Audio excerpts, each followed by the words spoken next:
How's it going, everybody? Sebastian here, bringing you a quick look at a brand new book that I've absolutely fallen in love with, and that's David A. Goodman and Titan Publishing's Autobiography of James T. Kirk. The book itself was a pre-sale item at San Diego Comic-Con, but will be available for purchase in September, and I'll throw some links down in the description below if you want to take a look at that. The book itself is written like an in-universe autobiography of James T. Kirk, and this does take place in the proper Star Trek universe. Sorry, Abrams fans, but if you did enjoy those movies, one, go start checking out classic Star Trek. I think you'll like it. And two, if you're in any way intrigued by the character of James T. Kirk, check out the autobiography. I'm loving this, and I think you'll love it too.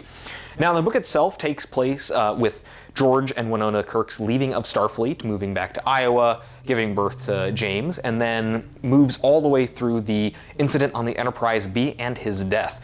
The book also includes a beautiful foreword by Dr. McCoy, an afterword by Spock, and a plethora of photos. Some of them are brand new photos made for the book itself, and some of them are production stills that have been turned into in-universe photographs. And I think that's a very, very clever way to do that. So let's get to looking on the inside of this book. I want to share some photos with you. I want to read a passage or two with you. And overall, I think this is an absolutely gorgeous book. And if you're like me, and I know I am, you don't want to leave this out of your collection. So let's get to opening this up and see what's inside. All right, everybody. Here we have the front of the dust jacket, the autobiography of James T. Kirk, the story of Starfleet's greatest captain, edited by David A. Goodman, with the Enterprise Delta insignia on the front cover. We also have the Star Trek logo, the Titan Books logo, and the title of the book once more. And we have a handsome photo of the captain himself, along with a lovely quote. "The greatest danger facing us is an irrational fear of the unknown. But there's no such thing as the unknown. Only things temporarily hidden, temporarily not understood." James T. Kirk, 2266.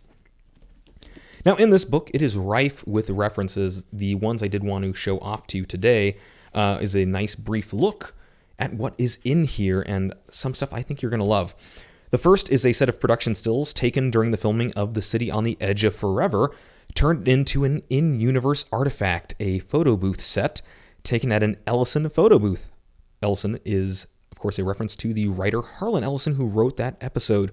I think this is a lovely way to take production stills and turn them into lovely artifacts from in the universe, and I absolutely love this. There's a lot more in here. There's stuff that was specially created for this book, and a lot of production stills turned into in-universe photographs. Now, one of the sections I did want to read to you is on page 38, and it deals with Captain Kirk as a young boy meeting one of his heroes, Captain Robert April, the first captain of the Enterprise.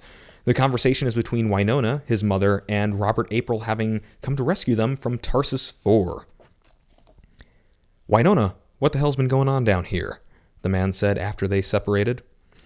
"How did you get here so fast? The relief wasn't supposed to be here for another 3 weeks. "The Enterprise," he said, with obvious pride. "Fastest ship in the quadrant. It was supposed to be another month before she was ready to leave space dock, but I rushed it through. We contacted Governor Kodos a week ago." He then noticed me. "Is this Jim?" "Yes," she said. "Jim, this is Robert April. He's here to save us." And I could see she meant it, and I felt saved. For me, this represents a nice turning point for Captain Kirk meeting his hero, and, of course, becoming future captain of the Enterprise himself. Really, really nice writing here. And so far, David A. Goodman has done a great job, not only in this book, but also in the Federation First 150 Years, of giving a nice in-universe feel to all of his books. The next thing I did want to mention is on page 44. Now, what I love about this is that it's Captain Kirk making an error in his manuscript.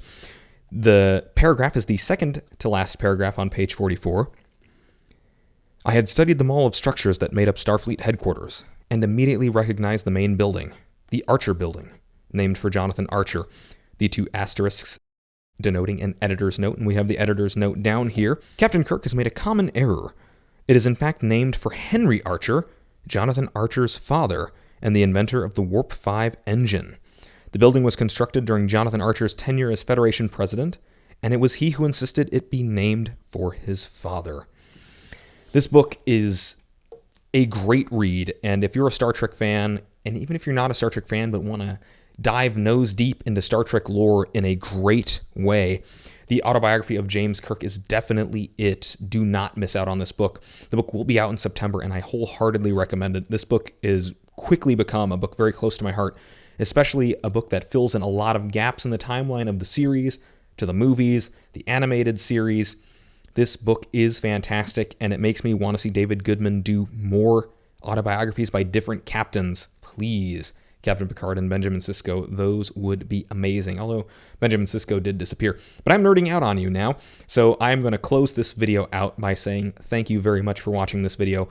Please check out this book. Links are in the description. And if you like this video and want to see more, leave a comment down below. And what I want to hear from you guys is, who is your favorite Starfleet captain? Heck, I'll take any captain from the Star Trek universe. It can be from the movies, TV shows, the expanded universe, anywhere. It's all right by me. I want to hear from you. Thank you again for watching, and I will see you next time.